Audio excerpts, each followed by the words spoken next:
എല്ലാവർക്കും നമസ്കാരം. അഖില കേരള തന്ത്രി സമാജം ഉത്തരമേഖലാ ഘടകം സംഘടിപ്പിക്കുന്ന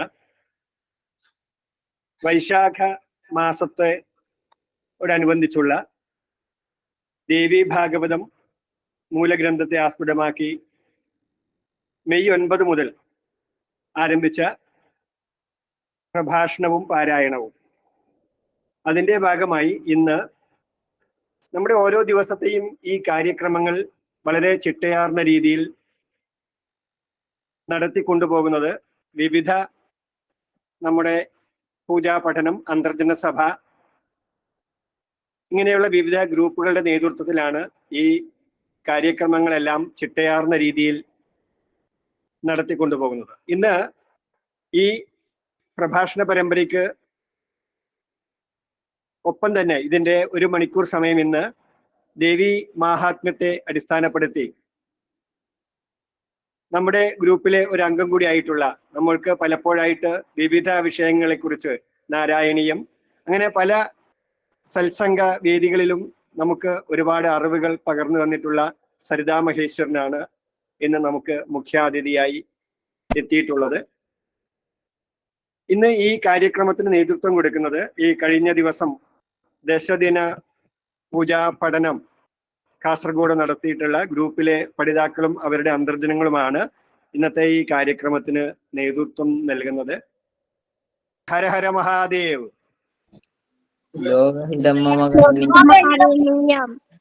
എല്ലാവരും ഉണ്ടല്ലേ? ഹര ഹര മഹാദേവ്. ഹര ഹര മഹാദേവ്.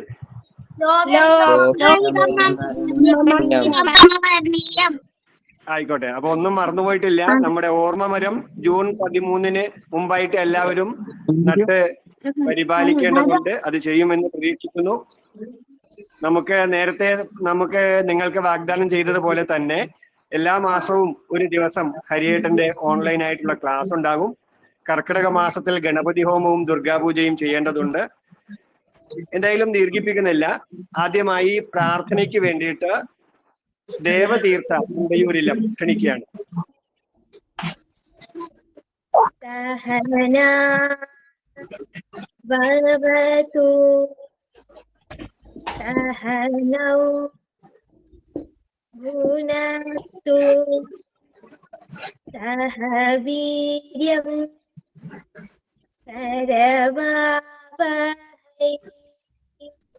തേജസ്വിനാവതീതമസ്തു മാ വിദ്വിഷാവഹൈ.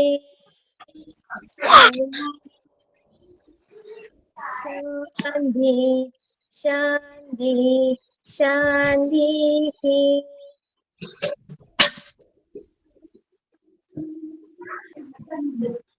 എല്ലാവർക്കും നമസ്കാരം.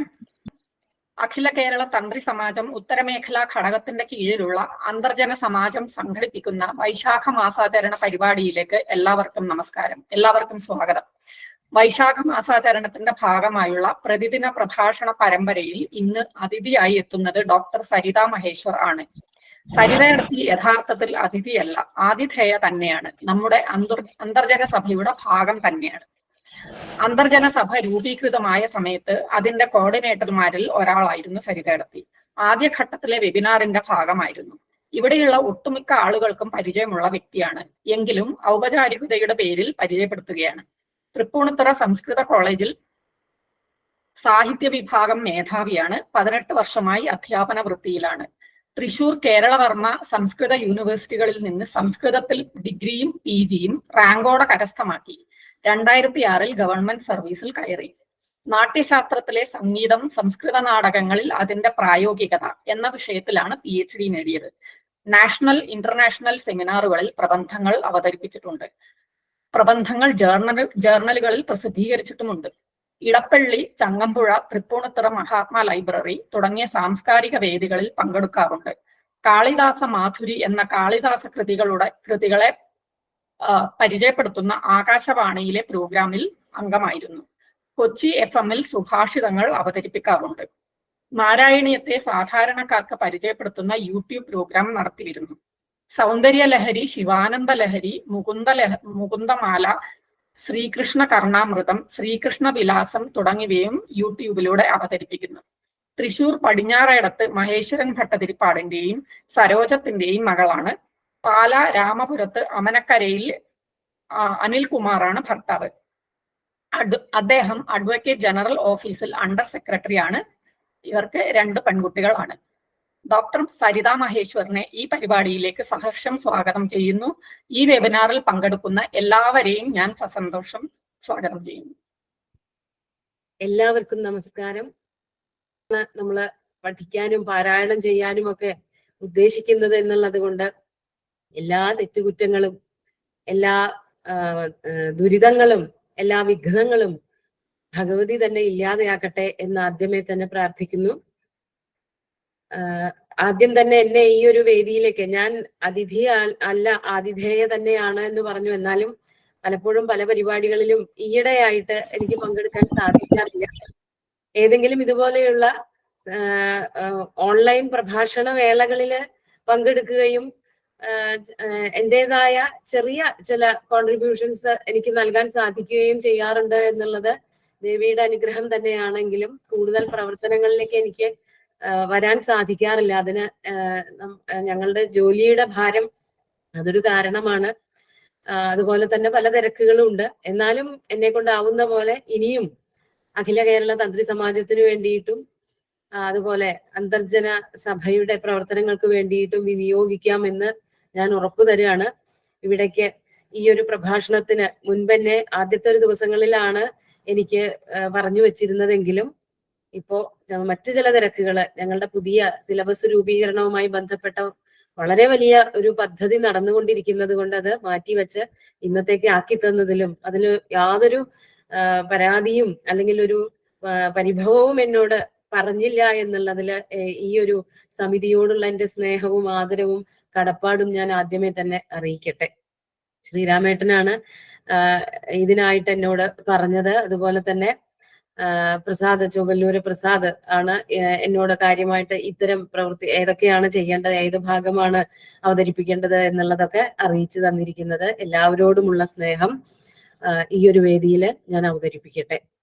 ദേവി മാഹാത്മ്യത്തെ കുറിച്ച് പറയുമ്പോൾ ആദ്യം തന്നെ ഒരു ദേവി സ്തുതിയിൽ തുടങ്ങാം. മാധർമ്മേ മധുകൈടഭഗ്നി महिष प्राणापहारोद्यमे लीला निर्मित धूम्रलोचनवधे हे चण्डमुण्डार्दिनी निःशेषीकृत रक्तबीजदनुजे नित्ये निसुम्भापहे सुम्भध्वंसिनि संहराशु दुरिदं दुर्गे नमस्तेऽम्बिके. ഈ പറഞ്ഞ ശ്ലോകത്തില് അംബികയെ സ്തുതിക്കുകയാണ് ചെയ്തത്. അംബികയുടെ പല പല രൂപത്തിലുള്ള പലതരത്തിലുള്ള ഭക്തജന രക്ഷയും ഈ ഒരു ശ്ലോകത്തില്, ഈ ഒരു മന്ത്രത്തില് എന്നേ പറയാൻ പാടുള്ളൂ. അതിൽ വളരെ ഭംഗിയായിട്ട് പറഞ്ഞു വച്ചിട്ടുണ്ട്. ഇത് ദേവി മാഹാത്മ്യത്തെ പറ്റിയിട്ട് ഇതിനു മുമ്പുള്ള ദിവസങ്ങളിലൊക്കെ ധാരാളം പലരും ആചാര്യന്മാര് പലരും പറഞ്ഞു വെച്ചിട്ടുണ്ടാവാം. ഈ ദേവി മാഹാത്മ്യത്തിനെ സാമാന്യമായിട്ടൊന്ന് പരിചയപ്പെടുത്തുക, അതിന്റെ ദേവി മാഹാത്മ്യത്തിന്റെ മാഹാത്മ്യം ഒന്ന് പറഞ്ഞു മനസ്സിലാക്കുക എന്നുള്ളതാണ് എന്നിൽ നിയോഗിച്ചിരിക്കുന്നതായിട്ടുള്ള കർത്തവ്യം. ഈ ഒരു ഭാഗം എന്ന് പറയുന്നത് പലപ്പോഴും പലരിൽ നിന്നും കേട്ടിട്ടുണ്ടെങ്കിലും ആവർത്തന വിരസമാവില്ല എന്നുകൂടി വിചാരിക്കട്ടെ. ഈ ഒരു ഗ്രന്ഥത്തിന് മറ്റൊരു പേര് കൂടിയുണ്ട്, ദുർഗാ സപ്തശതി എന്ന്. ദുർഗ എന്ന് പറഞ്ഞാൽ ദേവിയാണ്. ദേവിയുടെ ഏറ്റവും ഉഗ്രരൂപിണിയായിട്ടുള്ള ഭാവത്തിനെയാണ് ദുർഗ എന്ന് പറയാറുള്ളത്. അപ്പൊ ദേവി മാഹാത്മ്യം എന്ന് പറയുമ്പോൾ ദേവി എന്ന് പറയുന്നത് ദേവ ശബ്ദത്തിന് സംസ്കൃതത്തില് വിളങ്ങുക, ശോഭിക്കുക എന്നൊക്കെയാണ് അർത്ഥം വരുന്നത്. അപ്പോ ദേവി മാഹാത്മ്യം എന്ന് പറയുമ്പോൾ നമുക്ക് വളരെ അനുഗ്രഹം ചൊരിയുന്ന ഒരു ദേവിയുടെ രൂപമാണ് കിട്ടുക എന്നാണെങ്കിൽ ദുർഗാ സപ്തശതി എന്ന വാക്കുകൊണ്ട് തന്നെ ദുർഗയുടെ, ദുർഗ എന്നുള്ള വാക്കിന് തന്നെ അടുക്കാൻ പറ്റാത്തവൾ, ലംഘിക്കാൻ പറ്റാത്തവൾ എന്നൊക്കെയാണ് അർത്ഥം വരുന്നത്.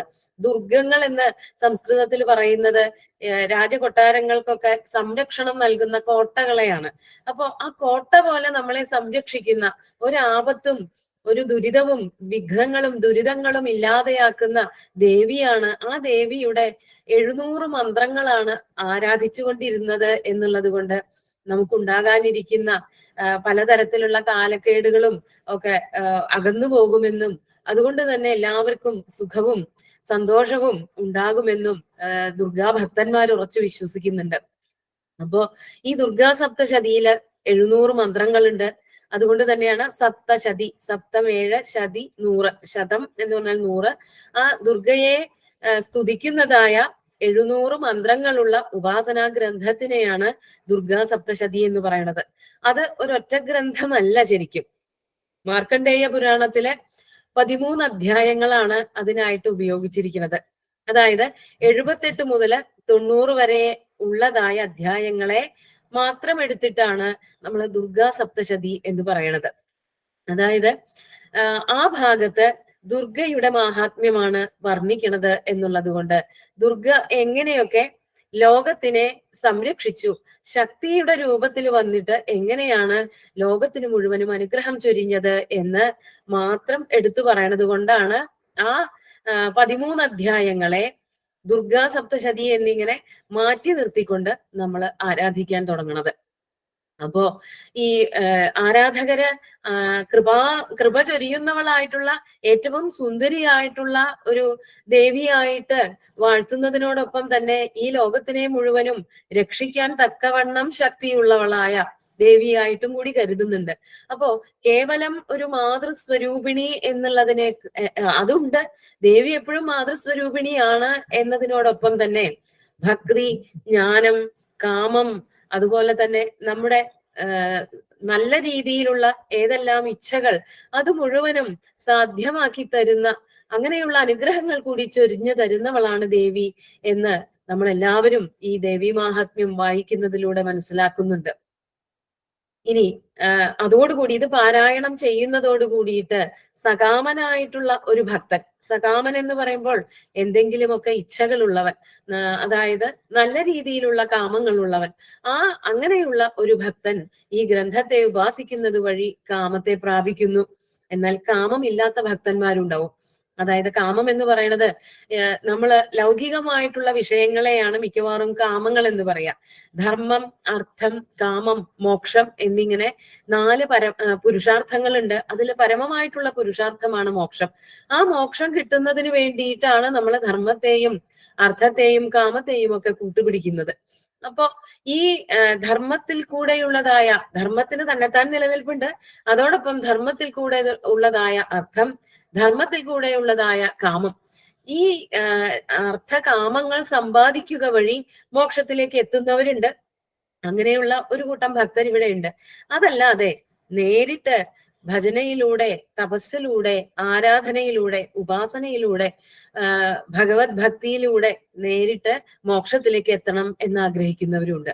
അങ്ങനെയുള്ളവരെയാണ് അകാമന്മാർ, കാമരഹിതന്മാർ എന്ന് പറയുന്നത്. അവർക്കും ഭഗവതി അനുഗ്രഹങ്ങൾ ചൊരിയാറുണ്ട്. അപ്പൊ കാമങ്ങളൊന്നും ഇല്ലാത്തവർക്കും മോഹങ്ങളൊന്നും ഇല്ലാതെയും മോക്ഷത്തെ പ്രാപിക്കണമെന്ന് ആരൊക്കെ ആഗ്രഹിക്കുന്നുണ്ടോ അവർക്കും ദേവി അനുഗ്രഹങ്ങൾ ചൊരിഞ്ഞു കൊടുക്കുന്നുണ്ട്. അപ്പൊ കാമങ്ങൾ ഉണ്ടാവാനും ദേവി തന്നെയാണ് കാരണം. കാമങ്ങൾ ഇല്ലാതെ നേരിട്ട് മോക്ഷത്തിലേക്ക് എത്താനും ദേവി തന്നെയാണ് അനുഗ്രഹം ചൊരിയണത്. അതുകൊണ്ട് മേധാഋഷി എന്ന് പറഞ്ഞൊരു ഋഷിയാണ് സുരഥൻ എന്ന് പറഞ്ഞ രാജാവിന് കാര്യങ്ങള്, അതായത് ഈ ദേവി മാഹാത്മ്യം മുഴുവനും ഉപദേശിച്ചു കൊടുക്കുന്നത്. ഈ 13 അധ്യായങ്ങളില് അതാണ് കഥ.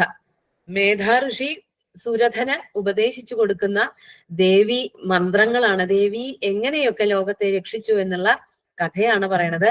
അത് മാർക്കണ്ഡേയ പുരാണത്തിൽ വരണ ഭാഗമാണ് എന്നാണ് നമുക്ക് വായിച്ചാൽ മനസ്സിലാക്കാൻ സാധിക്കുക. അപ്പൊ മേധാഋഷി സുരഥനോട് പറയണ ഒരു വരിയാണ്, താമുപൈഹി മഹാരാജ ശരണം പരമേശ്വരീം ആരാധിതാ സൈവ നൃണാം ഭോഗസ്വർഗാപവർഗജ എന്ന്. അപ്പോ താമുപൈഹി, ഹേ മഹാരാജ, സുരഥനോട് പറയാണ്, മഹാരാജാവേ അങ്ങ് ആ പരമേശ്വരിയായിട്ടുള്ള ദേവിയെ ആരാധിക്കൂ. ശരണം വ്രജ, ശരണമുപൈഹി, ആ ദേവിയെ ശരണം എന്ന് പറഞ്ഞാൽ ഗൃഹ രക്ഷിത്രോഹോ എന്നാണ്. ശരണം പ്രാപിക്കൂ, നമ്മുടെ രക്ഷിതാവായിട്ട് കരുതൂ. വേറെ ആരോടും നമുക്കൊന്നും പറയേണ്ടതില്ല, ദേവിയോട് തന്നെ പറഞ്ഞാൽ മതി. അങ്ങനെ ആരാധിക്കപ്പെട്ടവളായ സാ ദേവി, ആ ദേവി തന്നെ എല്ലാ ജനങ്ങൾക്കും, നരന്മാർക്കൊക്കെ തന്നെയും ഭക്തന്മാർക്ക് എല്ലാവർക്കും ഭോഗവും സ്വർഗവും അപവർഗവും ഉണ്ടാക്കി കൊടുക്കുന്നു എന്ന്. അപ്പോ ഭോഗം എന്ന് പറഞ്ഞാൽ നേരത്തെ പറഞ്ഞതായിട്ടുള്ള കാമം തന്നെയാണ്. അതായത് ലൗകികമായിട്ട് നമുക്ക് ജീവിച്ചു പോകണമെന്നുണ്ടെങ്കിൽ ഇതെല്ലാം പരിപൂർണമായിട്ട് പരിത്യജിക്കുക സാധ്യമല്ല. കുറച്ച് ഭോഗങ്ങളൊക്കെ വേണ്ടി വരും. ആ ഭോഗങ്ങൾ ദേവി ഉണ്ടാക്കി തരും. പിന്നെ സ്വർഗമാണോ കാക്ഷിക്കുന്നത്? സ്വർഗം ദേവി ഉണ്ടാക്കി തരും. അതൊന്നുമല്ലാതെ അപവർഗത്തെയാണോ ഇച്ഛിക്കുന്നത്? അപവർഗം എന്ന് പറഞ്ഞാൽ മോക്ഷമാണ്. മോക്ഷത്തെയാണോ ഇച്ഛിക്കുന്നത്? അതും ദേവി തന്നെ അനുഗ്രഹിച്ച് നമുക്ക് നൽകും. അതുകൊണ്ട് മനുഷ്യർക്ക് ഭോഗമായാലും സ്വർഗമായാലും അപവർഗമായാലും ഉണ്ടാക്കി തരുന്ന ആ ദേവിയെ എല്ലാവരും ചേർന്ന് ആരാധിക്കൂ. ഹേ മഹാരാജാവേ സുരഥ, അങ്ങും ഉപാസിക്കൂ എന്ന് ഋഷി മേധാ ഋഷി രാജാവിനോട് പറയുന്നുണ്ട്. അങ്ങനെ ഋഷി പറഞ്ഞതനുസരിച്ച് രാജാവ് വളരെ കഠിനമായിട്ട് ദേവി ഉപാസന നടത്തി എന്നും ആ ഉപാസന കൊണ്ട് രാജാവ് ലോകം മുഴുവനും സ്വന്താക്കി. അതാണ് ഭോഗം എന്ന് പറഞ്ഞത്. ആ ലോകം മുഴുവനും രാജ്യം മുഴുവനും, രാജ്യമല്ല ലോകം മുഴുവനും സ്വന്തമാക്കിയതിന് ശേഷം രാജാവ് മോക്ഷത്തെ പ്രാപിച്ചു. അപ്പോ ഈ പറഞ്ഞത് കൃത്യമായിട്ട് പാലിച്ചിട്ടുണ്ടെങ്കിൽ ദേവി തന്നെ എല്ലാം അരുളി നമുക്ക് നമ്മളെ മോക്ഷത്തിലേക്ക് എത്തിക്കും എന്നുള്ള കഥയാണ് ദേവി മാഹാത്മ്യം നമുക്ക് പഠിപ്പിച്ചു തരുന്നത്. അത് തന്നെയാണ് ദേവി മാഹാത്മ്യത്തിന്റെ മാഹാത്മ്യം അഥവാ ദേവിയുടെ മാഹാത്മ്യം. സൂക്ഷ്മമായിട്ട് പറഞ്ഞാല് ദേവി തന്നെയാണ് ഗ്രന്ഥസ്വരൂപേണ നമ്മുടെ മുമ്പിൽ പ്രത്യക്ഷമായിരിക്കുന്നത്. ജഗജ്ജനനി തന്നെയാണ് പ്രത്യക്ഷമായിട്ടുള്ള ഈ ഗ്രന്ഥം എന്ന് നമുക്ക് തീർച്ചയായിട്ടും മനസ്സിലാക്കാൻ സാധിക്കും. അത്ര ശക്തമാണ്. അതായത് നമുക്ക് ദേവിയെ ആരാധിക്കുമ്പോൾ പലതരത്തിലുള്ള ശ്ലോകങ്ങള് ഒക്കെ കാണാം. പല ദിക്കിലും ദേവിയെ പലതരത്തിൽ ആരാധിക്കാറുണ്ട്. പക്ഷെ ഈ 700 അതിനെ മന്ത്രങ്ങൾ എന്നാണ് പറയാ. ഉപാസിക്കേണ്ടതാണെന്നുള്ളത് കൊണ്ട് അത് മന്ത്രങ്ങളായിട്ടാണ് കണക്കാക്കുന്നത്. അത് ചൊല്ലുമ്പോഴുണ്ടാകുന്ന ശക്തി ഉണ്ടല്ലോ, ഓരോ വാക്കുകൾക്കും വളരെയധികം ശക്തിയുണ്ട്. ആ വാക്കുകൾ എവിടെയൊക്കെ ഒരുമിച്ച് പറയണം, ഏതൊക്കെ മുറിച്ചു പറയണം, എത്ര കണ്ട് നീട്ടണം, എത്ര കണ്ട് കുറുക്കണം എന്നുള്ള രീതി, അതിനൊക്കെ വളരെ ചിട്ടയുണ്ട് എന്നുള്ളത് കൊണ്ടാണ് അത് ഒരു ഉപാസനാ ഗ്രന്ഥമായിട്ട്, മന്ത്രഗ്രന്ഥമായിട്ട് കൽപ്പിക്കുന്നത്. വെറുതെ ശ്ലോകം ചൊല്ലുന്ന പോലെ, കാവ്യം ചൊല്ലുന്ന പോലെ ഒന്നും ചൊല്ലാൻ പാടില്ല എന്ന് ദേവി ഉപാസകര് എപ്പോഴും പറയാറുണ്ട്. അതുപോലെ നമ്മൾ തന്നെ എഴുതിയിട്ട് വായിക്കാൻ പാടില്ല. അക്ഷരത്തെറ്റുകൾ ചിലപ്പോൾ ഉണ്ടെന്നുണ്ടെങ്കിൽ നമ്മൾ ഉദ്ദേശിച്ച ഫലം കിട്ടില്ല. അതെപ്പോഴും സംസ്കൃതത്തില് പഠിക്കാൻ തുടങ്ങുമ്പോ ഒക്കെ ഗ്രന്ഥങ്ങളിലൊക്കെ പറയാറുണ്ട്. ഒറ്റ വാക്ക് തന്നെ നന്നായി സുപ്രയുക്ത, നന്നായി അർത്ഥമറിഞ്ഞ് പ്രയോഗിച്ചിട്ടുണ്ടെങ്കിൽ ആ വാക്ക് നമുക്ക് സ്വർഗത്തിനെ ഉണ്ടാക്കി തരുന്നു എന്ന് കാവ്യങ്ങളിലും കാവ്യ അലങ്കാര ഗ്രന്ഥങ്ങളിലും പറയാറുണ്ട്. ആ ശബ്ദം തന്നെ നമുക്ക് മോക്ഷത്തിന് കാരണമാകുന്നു എന്ന് പറയുമ്പോൾ അതിനെ വേണ്ട പോലെ ഉച്ചരിച്ച് അർത്ഥമറിഞ്ഞ് പ്രയോഗിക്കണം. ആ ഒരു പ്രയോഗ രീതി അല്ലെങ്കിൽ ഉച്ചാരണ രീതി അല്ലെങ്കിൽ ഉപാസനാ രീതി ദേവി മാഹാത്മ്യത്തിൽ കൃത്യമായിട്ട് ഉപയോഗിക്കേണ്ടതാണ് എന്ന് വളരെ ശക്തമായിട്ട് വാദിക്കാറുണ്ട് ഉപാസകർ. എന്തുകൊണ്ടാണെന്നുണ്ടെങ്കിൽ അത് താന്ത്രിക ആരാധനയ്ക്ക് നമ്മൾ കേവലം ആദ്യം പറഞ്ഞതുപോലെ വർണ്ണിച്ചുകൊണ്ട് എഴുതിയിരിക്കുന്ന ദേവിയുടെ കഴിവുകൾ വർണ്ണിച്ചുകൊണ്ട് എഴുതിയിരിക്കുന്ന ഒരു പാട്ടുപോലെയോ ഒരു കാവ്യം പോലെയോ ഉള്ള ഒന്നല്ല.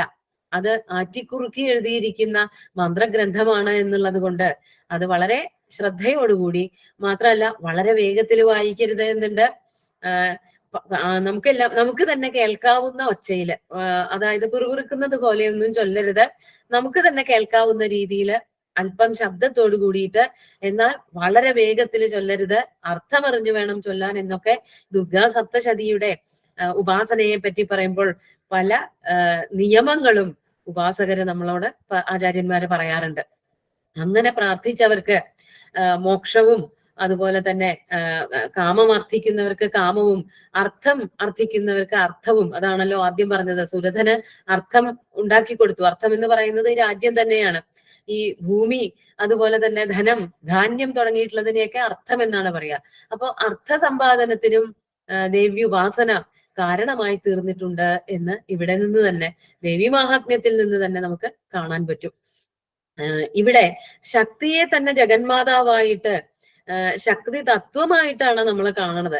ശക്തി എന്ന് പറയുന്നത് വിജയത്തിന്റെ ലക്ഷണമായി, അതുകൊണ്ട് തന്നെ ദേവിയെ ആദിപരാശക്തിയായിട്ട്, അതായത് ഇന്നോ ഇന്നലെയോ പുതിയതായിട്ട് വന്നതല്ല, ശക്തി ഇവിടെ എന്നെന്നും നിലനിൽക്കുന്നുണ്ട്.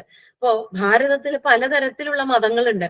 വൈഷ്ണവം, അതുപോലെ തന്നെ ശൈവം, സൗരം, ഗണപത്യം എന്നൊക്കെ തരത്തില് 8 തരത്തിലുള്ള തന്ത്രം അല്ലെങ്കിൽ അങ്ങനെയുള്ള മതങ്ങൾ ഇവിടെ നിലനിൽക്കുന്നുണ്ട്. അതിൽ വളരെ ശക്തമായിട്ടുള്ള ഒരു മതമാണ് ശാക്തേയ മതം. ദേവി അനുഗ്രഹിച്ചിട്ട്, ദേവിയുടെ അനുഗ്രഹം കൊണ്ട് ഈ ദേവന്മാരെന്ന് പറയുന്ന വിഷ്ണുവായാലും ബ്രഹ്മാവായാലും പരമേശ്വരനായാലും മറ്റാരായാലും അവർക്കൊക്കെ ശക്തി നൽകുന്നത് ദേവി തന്നെയാണ് എന്നുള്ള തിരിച്ചറിവാണ് ശാക്തേയ മതം ഉണ്ടാകുന്നതിന് കാരണമായത്. അതുകൊണ്ടാണ് ഇവിടെ വളരെ ശക്തമായിട്ടുള്ള ശാക്തേയ മതം നിലനിൽക്കുന്നത്. ശക്തി എന്ന് പറയുമ്പോൾ കേവലം ബാഹ്യമായിട്ടുള്ള ഒരു ശക്തിയല്ല, അത് ആന്തരികമായിട്ടുള്ള ഉറപ്പും ബാഹ്യമായിട്ടുള്ള രണ്ടും കൂടി ചേർന്നിട്ടുള്ള ഉറപ്പിനെയാണ് ശക്തി എന്ന് നമ്മൾ മനസ്സിലാക്കുന്നത്. ശക്തി തത്വത്തെ അംഗീകരിക്കുന്നതിൽ ഏറ്റവും അധികം പങ്കുവഹിച്ചിരിക്കുന്നത് താന്ത്രിക അനുഷ്ഠാനങ്ങളാണ്. അതുകൊണ്ട് തന്നെ ഈ തന്ത്ര രീതിയിൽ, അപ്പൊ തന്ത്ര രീതിയിൽ നമ്മൾ നോക്കുമ്പോൾ സൗന്ദര്യ ലഹരി പോലെയുള്ളതായാലും അതുപോലെ ലളിതാ സഹസ്രനാമം പോലെയുള്ളതൊക്കെ ആയാലും നമുക്കതിൽ വായിക്കുമ്പോൾ ചില വാക്കുകളൊക്കെ വളരെ ഗൂഢ സ്വഭാവമുള്ളതായിട്ട് മനസ്സിലാക്കാൻ പറ്റും. ദേവിയെ ഇങ്ങനെയൊക്കെ വർണ്ണിക്കാൻ പറ്റുമോ എന്ന് നമ്മൾ ചിലപ്പോഴെങ്കിലും ചിന്തിച്ചു പോവാറുണ്ട്. പക്ഷെ അതിനൊക്കെ ഗൂഢമായിട്ടുള്ള പല അർത്ഥങ്ങളുണ്ടെന്നും ആ ഗൂഢമായിട്ടുള്ള അർത്ഥങ്ങൾ അറിഞ്ഞ് ഉപാസിക്കുന്നവർക്ക് ദേവി അനുഗ്രഹവർഷം ചൊരിയുന്നുണ്ട് എന്നുള്ളതും ആചാര്യന്മാര് തന്നെ തെളിയിച്ചിട്ടുണ്ട്. ഇനി നാം കാണുന്ന, ലോകത്തിൽ കാണുന്നതായിട്ടുള്ള സകല വസ്തുക്കളും, അതെല്ലാം തന്നെ ഈ പ്രപഞ്ചത്തിൽ കാണുന്നതായിട്ടുള്ള എല്ലാ വസ്തുക്കളും തന്നെ ശക്തിയിൽ നിന്നാണ് ഉണ്ടാകുന്നത്. ശക്തി കാരണമാണ് ഇവിടെ എന്തെല്ലാം സംഭവിക്കുന്നത്, അതെല്ലാം ഉണ്ടാകുന്നത് എന്നുള്ള കാര്യത്തില് യാതൊരു സംശയവുമില്ല. സൗന്ദര്യലഹരിയിലെ ആദ്യത്തെ ശ്ലോകം എങ്ങനെയാണ്? ശിവശക്തിയായുക്തോ എന്നാണ് പറയുന്നത്. ശിവൻ ശക്തിയോടുകൂടി ചേരുമ്പോൾ മാത്രമേ എന്തെങ്കിലുമൊക്കെ ചെയ്യാൻ പ്രാപ്തനാവുന്നുള്ളൂ.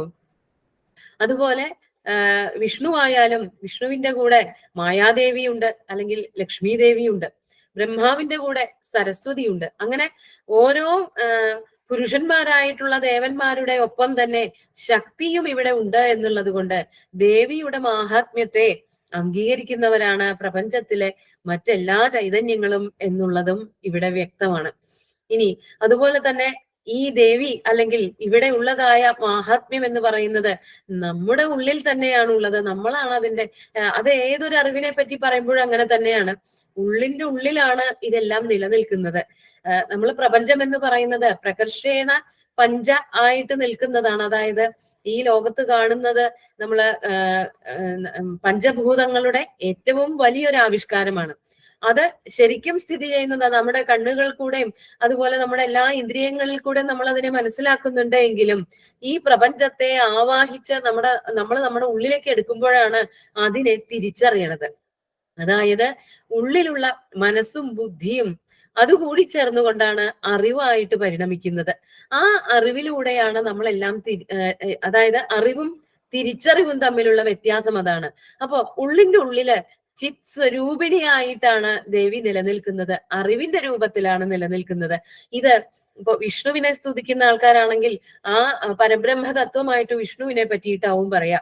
ശിവനെ സ്തുതിക്കുന്നവരാണെങ്കിൽ ശൈവന്മാര് പറയും ശിവനാണ് ഏറ്റവും വലിയ തത്വം, സദാശിവനാണ് ഏറ്റവും വലിയ തത്വം എന്ന് പറയും. അത് ഓരോ മതത്തിലൂടെ പോകുന്നവരും അവരവരുടെ തത്വത്തെ ഏറ്റവും ശക്തമായിട്ട് മറ്റുള്ളവരുടെ മുമ്പിൽ അവതരിപ്പിക്കാൻ വേണ്ടിയിട്ട് അതിനുള്ളതായ, അതായത് എല്ലാവരും പറയുന്നത് ഒന്ന് തന്നെയായിരിക്കും. അവരവരുടെ മതം ഏതാണോ അതിനെ സ്ഥാപിക്കുന്നതിനുള്ള വാക്യങ്ങൾ, അതിനെ സ്ഥാപിക്കുന്നതിനുള്ള മാഹാത്മ്യങ്ങൾ, തിരിച്ചറിഞ്ഞ അനുഭവങ്ങളൊക്കെ ഓരോരുത്തരും കൂട്ടിച്ചേർത്ത് പറയാറുണ്ട്. അതിനെയാണ് അതാണ് ഇപ്പോ പരബ്രഹ്മസ്വരൂപം തന്നെയല്ലേ ഭഗവാൻ മഹാവിഷ്ണു എന്ന് പറയുമ്പോൾ അതേ രൂപം തന്നെയാണ് ദേവിക്കും, അതേ രൂപം തന്നെയാണ് ബ്രഹ്മാവിനും, അതേ രൂപം തന്നെയാണ് സരസ്വതി ദേവിക്കും എന്ന് പറയുമ്പോൾ ഇതെല്ലാം നമ്മുടെ ഉള്ളിലുള്ളതായ ചിത് സ്വരൂപം തന്നെയാണ്. അതിനെ പല പേരിൽ നമ്മൾ വിളിക്കുന്നു എന്നേ ഉള്ളൂ. ചില ഭക്തന്മാർക്ക് ദേവിയെ ഉപാസിച്ചാലാണ് ഏറ്റവും കൂടുതൽ ശക്തി കിട്ടുന്നത് എന്നുള്ള ആ ഒരു രീതിയിൽ സഞ്ചരിക്കുമ്പോൾ അതിന് ആ പേര് അവിടെ ശാക്തേയം എന്നുള്ള പേര് കൊടുക്കുന്നു എന്നേ ഉള്ളൂ. നമ്മുടെ പ്രേരകമായിട്ടുള്ള ശക്തി, ഏറ്റവും ജീവസുറ്റതായിട്ടുള്ള ശക്തി നമ്മുടെ ഉള്ളിൽ തന്നെ നമ്മൾ തന്നെ തിരഞ്ഞു കണ്ടുപിടിക്കേണ്ടതാണ്. ആ മാഹാത്മ്യം നമ്മുടെ ഉള്ളിൽ തന്നെയാണ് എന്നുള്ളതുമാണ് ഇതിലൂടെ നമ്മൾ മനസ്സിലാക്കേണ്ടത്. ഇനി ദുർഗാ സപ്തശതിയിലെ 13 അധ്യായങ്ങള് അത് ഇവിടെ പറഞ്ഞു കഴിഞ്ഞിട്ടുണ്ടാവുമെങ്കിലും ഒന്നുകൂടി സൂചിപ്പിക്കട്ടെ. ഇതിന് 13 അധ്യായങ്ങളാണെങ്കിലും ഇതിനെ 3 ഭാഗങ്ങളായിട്ട് ദുർഗാ സപ്തശതിയെ വിഭജിക്കാറുണ്ട്. അതില് ഒന്നാമത്തെ അധ്യായം അത് പ്രഥമ ചരിതമെന്നും 2 മുതൽ 2, 3, 4 എന്നിങ്ങനെ 3 അധ്യായങ്ങള് മധ്യമ ചരിതമായിട്ടും 5 മുതൽ 13 വരെ ഉള്ളതിനെ ഉത്തമ ചരിതമായിട്ടും പറയാറുണ്ട്. അതെന്തുകൊണ്ടാണ് എന്നുണ്ടെങ്കിൽ 3നും ഒരേ അതായത് ദേവി ചെയ്യുന്നതായിട്ടുള്ള പ്രവൃത്തികളൊക്കെ ഏതാണ്ട് ഒന്ന് തന്നെയാണെങ്കിലും ഒന്ന് ആദ്യത്തെ ഭാഗം എന്ന് പറയുന്നത് ദേവി താമസ സ്വഭാവത്തോടു കൂടി ചെയ്യുന്ന മധുകൈടഭവധമാണ് എന്നും പിന്നീട് വരുന്നതായിട്ടുള്ള മഹിഷാസുരനെ വധിക്കുക എന്നുള്ളത് മധ്യമ ചരിതമായിട്ട് പറയുന്നത് രാജസിക സ്വഭാവമുള്ളതായ ശക്തിയോട് കൂടിയിട്ടാണ് ദേവി ചെയ്യണത് എന്നും അവസാനത്തെ ഭാഗം അത് സാത്വിക പ്രകൃതിയായിട്ടുള്ള ദേവി മഹാമായ ചെയ്യുന്നതായിട്ടുള്ള പ്രവൃത്തിയാണ് എന്നുള്ളത് കൊണ്ട് ഈ 3 ഭാഗങ്ങളെ 3ആയിട്ടും പറയാറുണ്ട്. അപ്പോ ആദ്യത്തെ ഭാഗം ഒന്നാമത്തെ അധ്യായം എന്ന് പറയുന്നത് ആദ്യം പറഞ്ഞതുപോലെ മേധാ ഋഷി രാജാവായിട്ടുള്ള സുരഥനോട് ദേവിയുടെ കഥകൾ പറഞ്ഞു കൊടുക്കുകയാണ്. അവിടെ മധു കൈടഭന്മാര് എന്ന് പറഞ്ഞിട്ടുള്ള 2 ശക്തന്മാരായിട്ടുള്ള അസുരന്മാര് അവരെ വധിക്കുന്ന കഥയാണ്. ഈ പറഞ്ഞ 3 ചരിതങ്ങളിലും അതിതീവ്രന്മാരായിട്ടുള്ള ലോക പ്രാണികൾക്ക് മുഴുവനും ഭയങ്കരന്മാരായിട്ടുള്ള അസുരന്മാരെ വധിക്കുക, രാക്ഷസന്മാരെ വധിക്കുക എന്നുള്ള പ്രവൃത്തിയാണ് ദേവി ചെയ്യണത്. അങ്ങനെ അത്രയ്ക്ക് തീവ്രന്മാരായിട്ടുള്ള അസുരന്മാരാകുമ്പോൾ അവരെ വധിച്ചുകൊണ്ട് ലോകത്തിന് മുഴുവനും പരിരക്ഷ നൽകുക എന്നുള്ളതാണ് ദേവിയുടെ ചുമതല, ദേവിയുടെ കർത്തവ്യം, ഭക്തന്മാരെ സംരക്ഷിക്കുക എന്നുള്ളത്. അപ്പോ ചെറിയ ചെറിയ കാര്യങ്ങളൊക്കെ അങ്ങനെയുള്ള ശല്യങ്ങളോ ദുരിതങ്ങളോ ഉണ്ടാവുമ്പോൾ അതുണ്ടാവും, അത് നശിക്കുകയും ചെയ്യും. പക്ഷെ മനുഷ്യരെ കൊണ്ട് സാധാരണ ഭക്തന്മാരെ കൊണ്ട് പ്രാർത്ഥിച്ചാൽ പറ്റാത്തതായിട്ടുള്ള അവസ്ഥകൾ ഉണ്ടാവുമ്പോൾ, അവസ്ഥാന്തരങ്ങൾ ഉണ്ടാവുമ്പോൾ ദേവി അവിടെ അവതരിക്കുകയും ഈ പറഞ്ഞ ഏറ്റവും വലിയ ഭീകരന്മാരായിട്ടുള്ള ദുരന്തമുണ്ടാക്കുന്നവരായിട്ടുള്ള അസുരന്മാരെ രാക്ഷസന്മാരെ വധിക്കുകയുമാണ് ചെയ്യാറുള്ളത്. അപ്പോ ആദ്യം പറയുന്നത് മധു എന്നും കൈടഭൻ എന്നും പേരുള്ള 2 അസുരന്മാരെ ദേവി വധിച്ചു എന്നാണ്. ശരിക്കും ഈ അസുരന്മാരുണ്ടാവുന്നത് ഭഗവാൻ മഹാവിഷ്ണുവിന്റെ ചെവിയിലുള്ള മാലിന്യത്തിൽ നിന്നാണ് അത്ര ഉണ്ടായത്. അപ്പൊ മാലിന്യത്തിൽ നിന്നുണ്ടാവുന്നവര് മലിനം തന്നെ ആയിരിക്കും, അവരുടെ പ്രവൃത്തികളും അത്രയ്ക്ക് മലിനമായിരിക്കും. അവര് ലോകത്തിൽ മുഴുവനും പേടിപ്പിച്ചുകൊണ്ട് എല്ലാവരെയും സജ്ജനങ്ങളെ മുഴുവനും ഉപദ്രവിച്ചുകൊണ്ടും ഒക്കെ നടക്കുമ്പോൾ അവരെ വധിക്കുന്നതിന് വേണ്ടിയിട്ട് ഭഗവാൻ മഹാവിഷ്ണുവിന്റെ സഹായത്തോടു കൂടി ഭഗവാൻ മഹാവിഷ്ണുവിന്റെ ശരീരത്തിൽ നിന്ന് ശക്തിയായിട്ട് പുറപ്പെട്ടിട്ട് മായാരൂപിണിയായിട്ട് ദേവിയായിട്ട് വന്ന് അവരെ വധിക്കുന്നു എന്നുള്ള കഥയാണ് ഒന്നാമത്തെ അധ്യായം അഥവാ പ്രഥമ ചരിതത്തില് മധുകൈടഭന്മാരെ വധിക്കുന്ന രീതിയിൽ പറയണത്. അങ്ങനെ മധുകൈടഭന്മാരെ വധിച്ച് അവിടെ തന്നെ ഇട്ടു എന്നും അത് ഈ പറഞ്ഞ ദേവി മാഹാത്മ്യത്തിൽ പറയുന്നില്ല എങ്കിലും ഇവരുടെ മേധസ്സിൽ നിന്നുണ്ടായതാണ് ഈ ഭൂമി എന്നുള്ളത് കൊണ്ട് ഭൂമിക്ക് മേദിനി എന്ന് പേര് വന്നു എന്നും പറയപ്പെടുന്നുണ്ട്. അങ്ങനെ മധുകൈടഭന്മാരുടെ വധം നടക്കുന്നു. രണ്ടാമത്തേതായിട്ടുള്ള 2-ാം അധ്യായത്തില് മഹിഷാസുരനെയാണ് വധിക്കുന്നത്. മഹിഷാസുരൻ എന്ന് പറഞ്ഞാല് ഒരു മഹിഷത്തിന്റെ മഹിഷാസുരമർദിനി സ്തവമൊക്കെ വളരെ പ്രസിദ്ധാണ്. ഒരു പോത്തിന്റെ രൂപത്തിലാണ് ആ അസുരൻ വരുന്നത്. ആ അസുരനെ വധിക്കുന്നതിന് വേണ്ടിയിട്ട് ആദ്യം പറഞ്ഞു മധുകൈടഭന്മാരെ വധിക്കുന്നതിന് വേണ്ടിയിട്ട് ദേവി ഭഗവാൻ മഹാവിഷ്ണുവിന്റെ ചൈതന്യത്തിൽ നിന്നാണ് രൂപം പൂണ്ടുവന്നത് എന്ന്. ഇവിടെ പറയുന്നത് സകല ദേവതകളുടെയും ശരീരത്തിൽ നിന്ന് ചൈതന്യം സ്വീകരിച്ചുകൊണ്ട് ദേവി ശക്തി ആർജിച്ചു വന്ന് മഹിഷാസുരനെ വധിച്ചു എന്നുള്ള കഥയാണ് ഈ പറഞ്ഞ 3 അധ്യായത്തിൽ പറയണത്. അപ്പോ മഹിഷാസുരൻ ആദ്യം തന്നെ വരുന്നില്ല. മഹിഷാസുരന്റെ സൈന്യത്തെ ദേവി വധിക്കുന്നുണ്ട്. രണ്ടാമത്തെ അധ്യായത്തിൽ അതാണ് പറയണത്. മൂന്നാമത്തെ അധ്യായത്തില് സേനാപതികളോടൊപ്പം മഹിഷാസുരൻ വരുന്നുണ്ട്. അങ്ങനെ സേനാപതിയും മഹിഷാസുരനും വന്ന് ദേവിയെ ആക്രമിക്കുന്നു. ഇവരെ സേനാപതിയെയും മഹിഷാസുരനെയും ദേവി വധിക്കുകയാണ് ചെയ്യണത്. നാലാമത്തെ അധ്യായത്തില് ഇന്ദ്രൻ മുതലായിട്ടുള്ള ദേവന്മാരെല്ലാവരും വന്നിട്ട് ദേവിയെ വളരെ ശക്തമായിട്ട് ഇതുവരെ കാണാത്തൊരു ഭാവത്തില് വർണ്ണിക്കുകയാണ്, സ്തുതിക്കുകയാണ് ചെയ്യുന്നത്. അതിനുശേഷം വരുന്ന 5 മുതൽ 13 വരെയുള്ള അധ്യായങ്ങളില് സുംഭ നിസുംഭ വധമാണ്. സുംഭ നിസുംഭന്മാര് അഥവാ ശുംഭ നിശുംഭന്മാര് രണ്ടും പറയാറുണ്ട്. അതിന്റെ കൂട്ടത്തിൽ അപ്പൊ ഈ സുംഭനും നിസുംഭനെയും അവരെ രണ്ടുപേരെയും വധിക്കുന്നത് 9-ാമത്തെയും 10-ാമത്തെയും അധ്യായങ്ങളിലാണ്. അതിനു മുമ്പുള്ള ഭാഗങ്ങളില് ഈ സുംഭ നിസുംഭന്മാര് അവരുടെ മന്ത്രിമാര് അല്ലെങ്കിൽ അവരുടെ സൈന്യത്തിലെ ഏറ്റവും പ്രഗത്ഭരായിട്ടുള്ള 2 വ്യക്തികളിൽ നിന്ന്, ചണ്ടൻ മുണ്ടൻ എന്നീ 2 അസുരന്മാരിൽ നിന്ന് ദേവിയെ പറ്റിയിട്ടുള്ള കഥകള് കേൾക്കുകയാണ്, സുംഭനും നിസുംഭനും ഒക്കെ. എന്നിട്ട് അവരിൽ നിന്ന് അപ്പോ ശുംഭൻ ദേവിയുടെ അടുത്തേക്ക് എന്നിട്ട് ഒരു ദൂതനെ വിടുന്നുണ്ട്. ദൂതൻ നിരാശനായിട്ടൊക്കെ തിരിച്ചു, അതായത് ദേവിയെ ആക്രമിക്കാൻ വേണ്ടിയിട്ട് ഒരു ദൂതനെ വിടുകയൊക്കെയാണ് ചെയ്യണത്. പക്ഷെ ദൂതൻ തിരിച്ച് ഒന്നും ചെയ്യാൻ, ദേവിയെ ആക്രമിക്കാനൊന്നും പറ്റാതെ തിരിച്ചു വരുന്നു. അങ്ങനെ 6-ാമത്തെ അധ്യായത്തില് ഇവരുടെ തന്നെ മന്ത്രിമാരിൽ ഒരാളായിട്ടുള്ള ധൂമ്രലോചനൻ എന്ന് പറഞ്ഞ വാക്കിന്റെ അർത്ഥം തന്നെ കലങ്ങിയ കണ്ണുകളോട് കൂടിയ രാക്ഷസന്മാരുടെ പേരുകളൊക്കെ ഇടുമ്പോ അങ്ങനെ തന്നെയാണ്.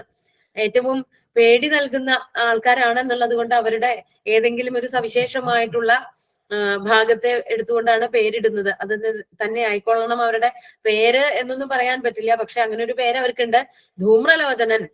ധൂമ്രം എന്ന് പറഞ്ഞാല് ചെമ്പിന്റെ നിറം പുകഞ്ഞു നിൽക്കുന്നതൊക്കെ അങ്ങനെയൊക്കെയാണ് അർത്ഥം, പൊടിയുടെ നിറമൊക്കെയാണ്. അങ്ങനെയുള്ള കലങ്ങിയ കണ്ണുകളോടുകൂടിയ ഒരു അസുരൻ ഇവരുടെ കൂട്ടത്തിലുള്ള ഒരു മന്ത്രി തുല്യനായിട്ടുള്ള ഒരാളാണ്. ആ ആളെ ദേവി വധിക്കുന്നുണ്ട്. അതിനുശേഷം 7-ാമത്തെ അധ്യായത്തില് ഇവരുടെ, അതായത് സുംഭന്റെയും നിസുംഭന്റെയും മന്ത്രിമാരായിട്ടുള്ള ചണ്ടനെയും മുണ്ടനെയും വധിക്കുന്നുണ്ട്. അങ്ങനെ ദേവി ചാമുണ്ടിയായിട്ട് തീരുന്നുണ്ട്. ചാമുണ്ട എന്നൊക്കെ പറഞ്ഞാല് ഏറ്റവും പേടിപ്പിക്കുന്നവൾ എന്നാണ് അർത്ഥം. അതിനുശേഷം 8-ാമത്തെ അധ്യായത്തില് രക്തബീജൻ എന്ന് പേരുള്ള ഒരു അസുരനെ വധിക്കുന്നതായിട്ടും വർണ്ണിച്ചിട്ടുണ്ട്. രക്തബീജൻ എന്ന് പറയണത് ആ വാക്ക്, അതായത് ചണ്ടൻ മുണ്ടൻ എന്നൊക്കെ പറഞ്ഞാൽ ഇത് തന്നെയാണ്. ചണ്ടന്മാരെ എന്നൊക്കെ പറഞ്ഞാൽ ഏറ്റവും കൂടുതൽ ശക്തന്മാരായിട്ടുള്ളവരെ, മറ്റുള്ളവരെ ആക്രമിക്കുന്നവരെ എന്നൊക്കെ തന്നെയാണ് അർത്ഥം. അങ്ങനെയുള്ളവരെയാണ് ദേവി വധിക്കണത്. ഒരു വാക്കാണ്, മറ്റൊരു മന്ത്രിയുടെ പേരാണ് രക്തബീജൻ എന്ന്. രക്തബീജൻ എന്ന് പറഞ്ഞ വാക്കിനർത്ഥം അയാളുടെ ശരീരത്തിൽ നിന്ന് ഒരു തുള്ളി രക്തം എവിടെയെങ്കിലും വീണിട്ടുണ്ടെങ്കിൽ അതിൽ നിന്ന് മറ്റൊരു അസുരൻ ഉണ്ടാവുന്നു. അപ്പോ രക്തം ആണ് ബീജമായിട്ടിരിക്കുന്നത്, അതിൽ നിന്ന് മറ്റൊരു അസുരൻ ഉണ്ടാവുക. അപ്പോ രക്തം വീഴാതെ വേണം അയാളെ വധിക്കാൻ. അങ്ങനെയാണ് ദേവി ആ രക്തബീജനെ വധിച്ചത്. രക്തത്തിന്റെ തുള്ളികൾ എവിടെയെങ്കിലും വീണിട്ടുണ്ടെന്നുണ്ടെങ്കിൽ അതിൽ നിന്ന് മറ്റൊരു അസുരൻ ഉണ്ടാവും. അപ്പൊ അയാളെ വധിക്കാൻ ആർക്കും സാധിക്കില്ല. അങ്ങനെയൊക്കെയുള്ള വരങ്ങളാണ് ഇവർ ഓരോരുത്തരിൽ നിന്നും ദേവന്മാരിൽ നിന്നും ഒക്കെ സമ്പാദിച്ചു വെക്കുന്നത്. അപ്പോ രക്തം ഒരു തുള്ളി പോലും വീഴാതെ ആ അസുരനെ ദേവി വധിക്കുകയാണ് ചെയ്യണത്. അങ്ങനെ അതിനുശേഷം ഈ മന്ത്രിമാരെയൊക്കെ വധിച്ചതിന് ശേഷമാണ് 9-ഉം 10-ഉം അധ്യായങ്ങളില് സുംഭനെയും നിസുംഭനെയും ദേവി വളരെ ശക്തമായിട്ടുള്ള യുദ്ധത്തില് അവരെ രണ്ടുപേരെയും വധിച്ചു. അങ്ങനെ വളരെ തീവ്രന്മാരായിട്ടുള്ള കുറെ അധികം അസുര സ്വഭാവമുള്ള രാക്ഷസന്മാരെ, ആസുര സ്വഭാവമുള്ളവരെ ദേവി വധിച്ചു കഴിഞ്ഞു. ലോകത്തിന് മുഴുവനും ശാന്തിയും സമാധാനവുമായി എന്നുള്ളത് കൊണ്ട് തന്നെ 11-ാമത്തെ അധ്യായം എന്ന് പറയുന്നത് വളരെ ശക്തമായിട്ടുള്ള, ഉപാസകന്മാരെ ഏറ്റവും കൂടുതൽ ചൊല്ലണമെന്ന് ഭക്തന്മാരോട് ആവശ്യപ്പെടുന്ന ഒരു അധ്യായമാണ്. ഏറ്റവും ശ്രേഷ്ഠമായിട്ടുള്ള അധ്യായമാണ്. ദേവന്മാരുടെ സ്തുതിയാണ് അതിൽ പറയണത്. അതായത് ദേവിയുടെ പലതരത്തിലുള്ള രൂപങ്ങള്, ദേവി എങ്ങനെയാണ് ശക്തി ആർജിച്ച് ഇത്തരത്തിലുള്ള പ്രവൃത്തികളൊക്കെ ചെയ്തത്, നമ്മൾ എങ്ങനെ ആരാധിച്ചാലാണ് ദേവി നമ്മളെ അനുഗ്രഹിക്കുന്നത്. ഏറ്റവും പ്രസിദ്ധമായിട്ടുള്ള എല്ലാ മന്ത്രങ്ങളും സർവമംഗള മംഗല്യേ ശിവേ സർവാർത്ഥ സാധികേ ശരണ്യേ ത്രയംബകേ ഗൗരി നാരായണി നമോസ്തുതേ തുടങ്ങിയിട്ടുള്ള മന്ത്രങ്ങളൊക്കെ അതിലാണ് വരുന്നത്. അങ്ങനെ ദേവിയെ വളരെ ആത്മാർത്ഥമായിട്ട് അവരുടെ അവർക്ക് വന്നു ചേർന്നതായ ആ സമാധാനത്തിന്റെ സന്തോഷം കൊണ്ട് ദേവന്മാരെല്ലാവരും കൂടി ചേർന്ന് സ്തുതിക്കുന്നതായിട്ടുള്ള ഭാഗം വളരെ ശക്തമായിട്ടുള്ള, അത് വളരെ നിഷ്ഠയോട് കൂടിയിട്ടും വളരെ ആത്മാർത്ഥമായിട്ടും ഒക്കെ സ്തുതിച്ചിട്ടുണ്ട്. അത് ചൊല്ലിയിട്ടുണ്ടെങ്കിൽ അതിന്റെ ഫലം ഉറപ്പാണ്. എല്ലാ ദുരിതങ്ങളിൽ നിന്നും ദുഃഖങ്ങളിൽ നിന്നും നമ്മളെ ദേവി സംരക്ഷിക്കുക തന്നെ ചെയ്യും. അത് മറ്റ് ഒരധ്യായവും ചൊല്ലിയിട്ടില്ല എങ്കിലും 11 എന്തായാലും, ഏകാദശം എന്തായാലും ചൊല്ലണമെന്ന് ആചാര്യന്മാര് നമ്മളോട് ഉപദേശിക്കാറുണ്ട്. ഇതൊക്കെ കഴിഞ്ഞ് 12ാമത്തെ അധ്യായത്തില് ഈ കഥ കേൾക്കുന്നവർക്ക് എന്തെല്ലാം ഫലങ്ങളാണ് ഉണ്ടാകുന്നത് എന്ന് പറയുന്നു. അതോടൊപ്പം തന്നെ അതാണ് 12ാമത്തെ അധ്യായത്തില് ഇങ്ങനെ ദേവിയുടെ ഓരോരോ കൃത്യങ്ങളായിട്ട് പഠിക്കുന്നവർക്ക് എന്തെല്ലാം ഉണ്ടാവും. ഞാൻ ഇതിനുശേഷം ഈ കഥകൾ, അതായത് ഇതിനെ ദേവി മാഹാത്മ്യം എന്ന് പറഞ്ഞു കഴിഞ്ഞതിന് ശേഷം കുറച്ച് 12ാമത്തെ അധ്യായത്തില് മാഹാത്മ്യത്തെ കുറിച്ച് ഒന്ന് ചൊല്ലി പറയാൻ എന്ന് വിചാരിക്കുന്നു. സമയമുള്ളതുപോലെ ചെയ്യാം. അതിനുശേഷം 13ാമത്തെ അധ്യായത്തില് സുരഥൻ എന്ന് പറഞ്ഞ രാജാവ്, അദ്ദേഹത്തിനോടാണല്ലോ മേധാ ഋഷി കഥകൾ പറഞ്ഞു കൊടുത്തിരുന്നത്. എന്താണ് സുരഥ രാജാവിന് അനുഗ്രഹങ്ങൾ കൊടുക്കുകയും സുരഥ രാജാവ് രാജ്യം മുഴുവനും തന്റെ വരുതിയിൽ വരുത്തി, ലോകം മുഴുവനും തന്റെ വരുതിയിലാക്കിയിട്ട് വലിയൊരു രാജ്യത്തിന്റെ അധിപതിയാവുകയും ചെയ്തു.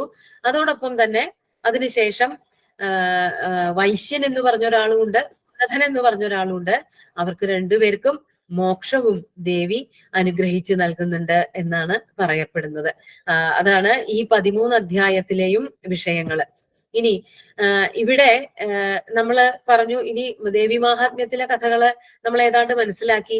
ഇവിടെ നമ്മള് വേദകാലത്ത് മുതൽ തന്നെ ദേവതകളുടെ ഒരു ആരാധന, ഇവിടെ പലതരത്തിലുള്ള ദേവതകള് നമ്മൾ ആരാധിക്കുന്നുണ്ട് ഈ ഭൂമിയില്. അതായത് നമുക്ക് കാണാവുന്നതായിട്ടുള്ള ശക്തികളെ മുഴുവനും നമ്മൾ ദേവന്മാരായിട്ട് ആരാധിക്കുകയാണ് ചെയ്തത്. അതാണ് ആർഷമായിട്ടുള്ള സംസ്കാരം. വേദ സംസ്കാരം എന്ന് പറയുന്നത് ആരെയും നമ്മൾ ത്യജിക്കുന്നില്ല, ആരെയും നമ്മൾ നിസ്സാരക്കാരായിട്ട് തള്ളിക്കളയുന്നില്ല. നമ്മുടെ മുമ്പിൽ കാണുന്നതായിട്ടുള്ള പുല്ലിലും പൂവിലും വലിയ പർവ്വതങ്ങളിലും പുഴകളിലും എന്തിന് ചെറിയ സൂര്യരശ്മിയിലും വെള്ളത്തുള്ളിയിലും തന്നെ ഈശ്വരനെ കാണാനുള്ള കഴിവാണ് വേദങ്ങൾ നമുക്ക് ഉണ്ടാക്കി തന്നത്.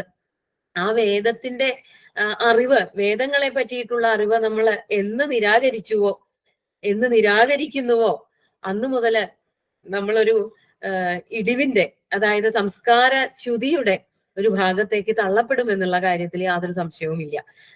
അത് സംസ്കൃത ഭാഷയിലൂടെ ആണ് അത് രചിച്ചിരിക്കുന്നതെങ്കിലും ആ ഒരു ഭാഷയിലേക്ക് എത്താൻ നമ്മൾ വൈകുകയാണ്, അല്ലെങ്കിൽ അത് പഠിച്ചെടുക്കാൻ ബുദ്ധിമുട്ടാണെങ്കിലും മറ്റു പല ഭാഷകളിലും അത് എഴുതിയിട്ടുണ്ട്. അത് ഇന്നത്തെ കാലത്ത് നമ്മളത് മനസ്സിലാക്കുക തന്നെ വേണം. ഒരു സനാതന ധർമ്മത്തിന്റെ ഭാഗമായിട്ട് നമ്മുടെ വൈദിക സംസ്കാരം എന്താണ് എന്നുള്ളത് തിരിച്ചറിയണം. എന്തുകൊണ്ടാണ് നമ്മൾ ഇതിനെയൊക്കെ ഇത്ര ഭക്തിയോടുകൂടി കാണുന്നത്? എന്തുകൊണ്ടാണ് ഹിംസ നമ്മൾ നിരോധിച്ചിരുന്നത്? നമുക്ക് എന്തുകൊണ്ട് അഹിംസയുടെ, അല്ലെങ്കിൽ മറ്റൊരാളെ വേദനിപ്പിക്കേണ്ട എന്നുള്ള ചിന്തയുടെ കൂടെ നമുക്ക് പോവാൻ താല്പര്യമുണ്ടായി എന്നുള്ളത് വേദകാലം മുതൽക്ക് നോക്കിയാൽ കാണാം. നമ്മൾ എല്ലാത്തിനെയും ബഹുമാനിച്ചിട്ടേ ഉള്ളൂ. എല്ലാത്തിലും ഈ പറഞ്ഞ ശക്തിയുണ്ട് എന്ന് തിരിച്ചറിഞ്ഞിട്ടുണ്ട്. ഇവിടെ കാണുന്ന ഇടിമിന്നലായാലും അതുപോലെ തന്നെ പുഴയായാലും മഴയായാലും ഒക്കെ നമ്മുടെ ആരാധനയ്ക്ക് പാത്രമായിട്ടേ ഉള്ളൂ. ഇതിനെയൊക്കെ സ്തുതിച്ചിട്ടുള്ള മന്ത്രങ്ങളാണ് വേദങ്ങളിൽ, ഋഗ്വേദം മുതലുള്ള എല്ലാ വേദങ്ങളിലും കാണാൻ സാധിക്കുക. അങ്ങനെ ഇന്ദ്രനായാലും വരുണനായാലും അതുപോലെ ബ്രഹ്മാവായാലും, ബ്രഹ്മാവിനെ വേദകാലത്ത് അത്ര സ്തുതിക്കണില്ല.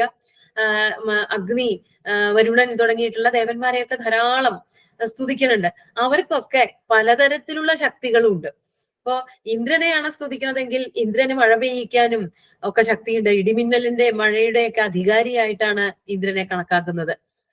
വിഷ്ണു, വരുണൻ തുടങ്ങിയിട്ടുള്ളവർക്കൊക്കെ പലതരത്തിലുള്ള ശക്തികളുണ്ട്. അപ്പോ അവർക്കൊക്കെ ഉള്ളതായ ഈ ശക്തി എന്നുള്ളൊരു ഭാഗത്തിനെ അടർത്തിയെടുത്തുകൊണ്ടാണ് ആ ശക്തിയെയാണ് ഭജിക്കേണ്ടത് എന്ന ഒരു ചിന്തയിലൂടെയാണ് ഈ മറ്റു മതങ്ങളോടൊപ്പം തന്നെ വൈഷ്ണവം അല്ലെങ്കിൽ ശൈവം തുടങ്ങിയിട്ടുള്ള മതങ്ങളോടൊപ്പം തന്നെ ദേവിയെ ആരാധിക്കുന്ന ഒരു മാർഗം, ശാക്തേയ മാർഗം ഇവിടെ ഉണ്ടായി വന്നത്. നമ്മൾ പണ്ട് എത്രയോ പുരാണങ്ങളൊക്കെ നോക്കിയാൽ തന്നെ കാണാം. ആ ഗ്രന്ഥങ്ങളിലൊക്കെ തന്നെയുണ്ട് ബ്രഹ്മാവിന്റെ പത്നിയായിട്ട് സരസ്വതി ഉണ്ട്. അപ്പൊ ശിവന്റെ പത്നിയായിട്ടുള്ള ആളെ ശിവാനി, രുദ്രന്റെ പത്നിയായിട്ടുള്ള ആളെ രുദ്രാണി, ഇന്ദ്രന്റെ പത്നിയായിട്ടുള്ള ദേവിയെ ഇന്ദ്രാണി, ഇങ്ങനെയാണ് നമ്മൾ വിളിക്കുന്നത്. അപ്പോ ഇവരെയൊക്കെ നമ്മൾ ഒരാളുടെ അംശമായിട്ട് അല്ലെങ്കിൽ ഒരാളുടെ ഭാഗമായിട്ട് നിൽക്കുന്ന രീതിയിൽ വർണ്ണിക്കുന്ന, അങ്ങനെ സ്തുതിക്കുന്ന ഒരു സംസ്കാരവും നമുക്കുണ്ട്, അല്ലെങ്കിൽ ആ ഒരു പഠന അല്ലെങ്കിൽ ഉപാസനാ രീതിയും നമുക്കുണ്ട്. ദേവിയെ ഒറ്റയ്ക്ക് ഈ ലോകത്തിന് മുഴുവനും സംരക്ഷണവും ലോകത്തിന് മുഴുവനും അനുഗ്രഹവും നൽകാൻ ശക്തിയുള്ള ദേവിയായിട്ട് അംഗീകരിക്കുന്ന അങ്ങനെ ഒരു മതവുമുണ്ട്. അതാണ് ദുർഗ. ആ ഒരു സങ്കല്പമാണ് ദുർഗ എന്നുള്ളത്. അതുകൊണ്ടാണ് ദുർഗ എന്നുള്ള വാക്ക് തന്നെ വളരെ ശക്തമായിട്ടുള്ള, അക്ഷരം നോക്കുമ്പോൾ ദായും ഗായും ഒക്കെ ആണെങ്കിലും അതിന്റെ അർത്ഥം വളരെ ശക്തമാണ്. ഒരാൾക്കും അടുക്കാൻ സാധിക്കില്ല എന്നുള്ളത് കൊണ്ട് ദുർഗാദേവിയെ ആരാധിക്കുന്ന എത്ര തരത്തിലുള്ള ആഘോഷങ്ങളാണ് ഭാരതത്തിലുള്ളത്. ഏറ്റവും വളരെ നീണ്ടു നിൽക്കുന്ന ഒരു ആഘോഷമായിട്ട് നമ്മള് ബംഗാളിലും, അത് ഭാരതത്തിൽ എമ്പാടും ഉണ്ട്, കേരളത്തിലും ഒക്കെ നമ്മൾ അത് ആഘോഷിക്കേണ്ട, ദേവിയെ മനസ്സാ ആരാധിച്ചുകൊണ്ടും പലതരത്തിലുള്ള പൂജ ദ്രവ്യങ്ങളും ഹോമങ്ങളും ഒക്കെ അർപ്പിച്ചുകൊണ്ട് നടത്തുന്നതായ നവരാത്രി മഹോത്സവം.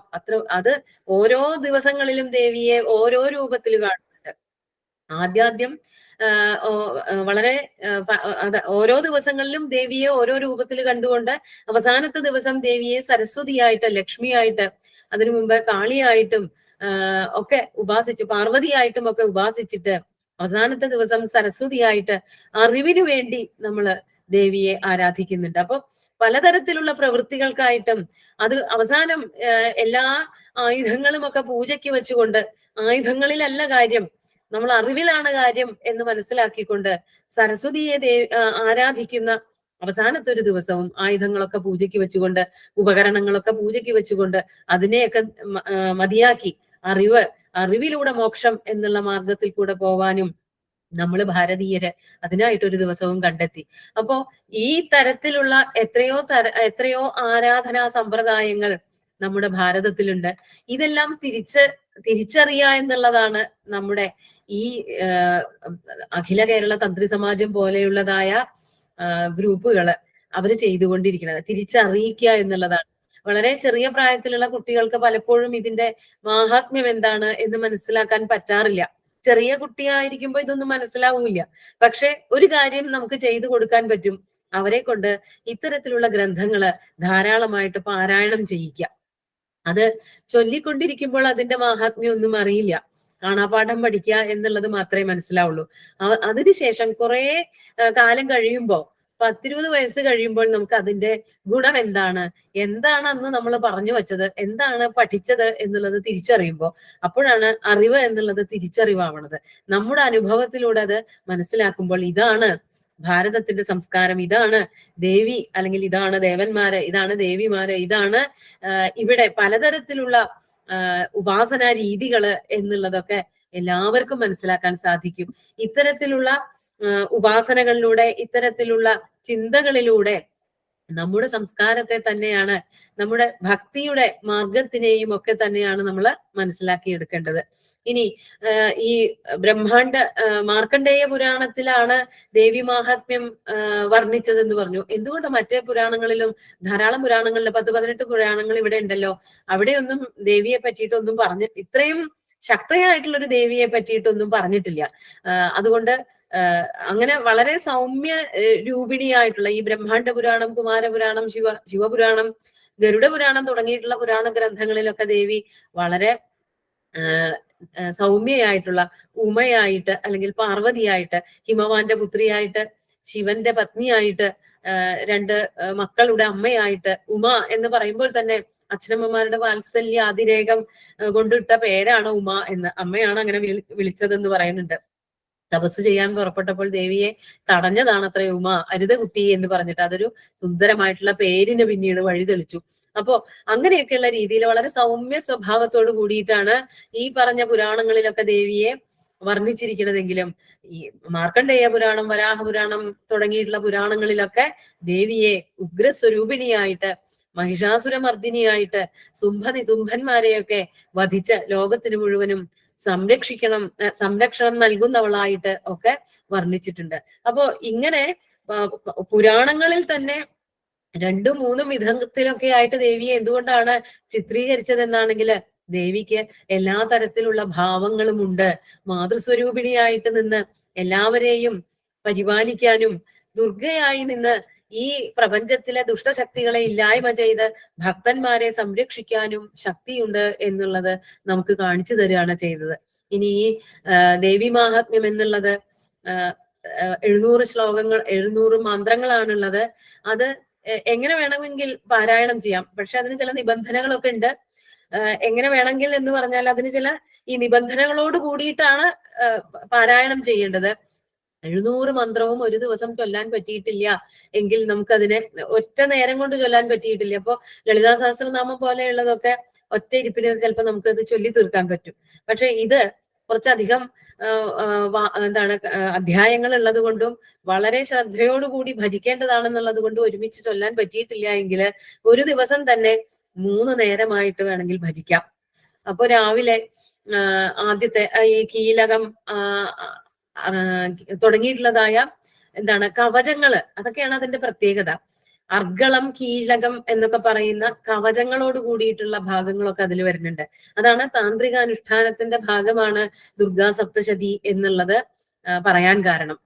അതായത് മറ്റുള്ളവര് നമ്മളെ ആക്രമിക്കാതിരിക്കാൻ വേണ്ടിയിട്ട് ദേവി സ്തുതികൾ തന്നെ, ദേവിയെ നമ്മള് നമ്മുടെ രക്ഷാകവചമായിട്ട് കൽപ്പിച്ചുകൊണ്ട് പ്രാർത്ഥിക്കുകയാണ് ചെയ്യണത്. അപ്പൊ ആ ഭാഗങ്ങളും അതിനുശേഷം വരുന്ന 1ാമത്തെ അധ്യായം കൂടിയിട്ട് ആദ്യത്തെ ഒരു ദിവസം അല്ലെങ്കിൽ ആദ്യത്തെ ഒരു നേരം വായിക്കാം. അത് കഴിഞ്ഞ് ആ മധ്യമചരിതം എന്ന് പറയുന്ന 2 മുതൽ 4 വരെയുള്ളത് ഉച്ചയ്ക്കോ അല്ലെങ്കിൽ 2ാമത്തെ ദിവസമോ വായിക്കാം. ബാക്കി വരുന്ന 9 അധ്യായങ്ങള് അടുത്ത നേരം വായിക്കാം. അങ്ങനെ മൂന്നായിട്ട് വിഭജിച്ചുകൊണ്ട് അതിനെ പാരായണം ചെയ്യാം. ഏറ്റവും നല്ലത് പറ്റുമെങ്കിൽ സമയമുള്ളവര് എല്ലാം കൂടി ഒരുമിച്ച് ഒരു കുറച്ചു നേരം കണ്ടെത്തി അത് പാരായണം ചെയ്യുന്നതാണ്. എന്നാൽ നമുക്ക് മാനസികമായിട്ട് വളരെ സംരക്ഷണം കിട്ടിയതായിട്ടുള്ള ഒരു ബോധം, ഒരറിവ് ഉണ്ടാവുകയും ചെയ്യും. ഇത്രയൊക്കെയാണ് സാമാന്യമായിട്ട് ഈ ദുർഗാ സപ്തശതിയെ പറ്റി പറയാനുള്ളത്.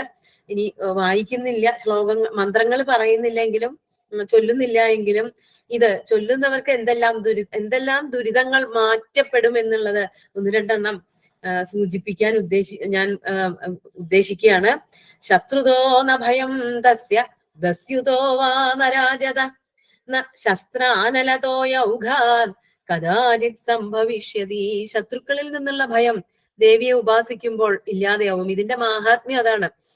ദുർഗാ സപ്തശതി അഥവാ ദേവി മാഹാത്മ്യം വായിക്കുന്നത് കൊണ്ട് നമുക്കുണ്ടാകുന്ന ഫലമാണ് ഈ പറയുന്നത്. ശത്രുക്കൾ ഉണ്ടാവില്ല, ഭയങ്ങൾ അകന്നു പോവും, അതുപോലെ ആയുധങ്ങൾ മേല് തട്ടില്ല. അതുകൊണ്ടാണ് ദേവി ഒരു കവചമായിട്ട് നമുക്ക് ഉണ്ടാവും എന്ന് പറയുന്നത്. അതുപോലെ തീപ്പൊള്ളലേൽക്കില്ല. ശക്തമായിട്ട് ഈ മന്ത്രങ്ങൾ ചൊല്ലുന്നവരുടെ ശരീരത്തിലേക്ക് അഗ്നി പ്രവേശിക്കില്ല, അഗ്നി സ്പർശിക്കില്ല. അതുപോലെ മഴ കൊണ്ട്, ഇടിമിന്നൽ കൊണ്ടുണ്ടാകുന്ന ദുരിതങ്ങളും ദോഷങ്ങളും ഒന്നും ഉണ്ടാവില്ല. അതൊക്കെ ഇതിന്റെ ഫലങ്ങളാണ്. അപ്പൊ അത് നമ്മള് എല്ലാ ദിവസവും വായിക്കുമ്പോൾ ഇത്തരത്തിലുള്ള പലതരത്തിലുള്ള ഫലങ്ങൾ നമുക്കുണ്ടാവും എന്നുള്ളതും നമ്മൾ മനസ്സിലാക്കണം. ഓരോ കാലത്ത് ചെയ്യുന്ന പൂജകള്, ആ പൂജയ്ക്ക് ഉണ്ടാകുന്ന ഫലങ്ങൾ, അതായത് ഇത് ഒരു ദിവസം കൊണ്ട് ചൊല്ലി അവസാനിപ്പിക്കേണ്ടതൊന്നുമല്ല. പരമാവധി വർഷം മുഴുവനും ആരാധിക്കേണ്ടതാണ്, ദേവി ആരാധന ചെയ്യേണ്ടതാണ്.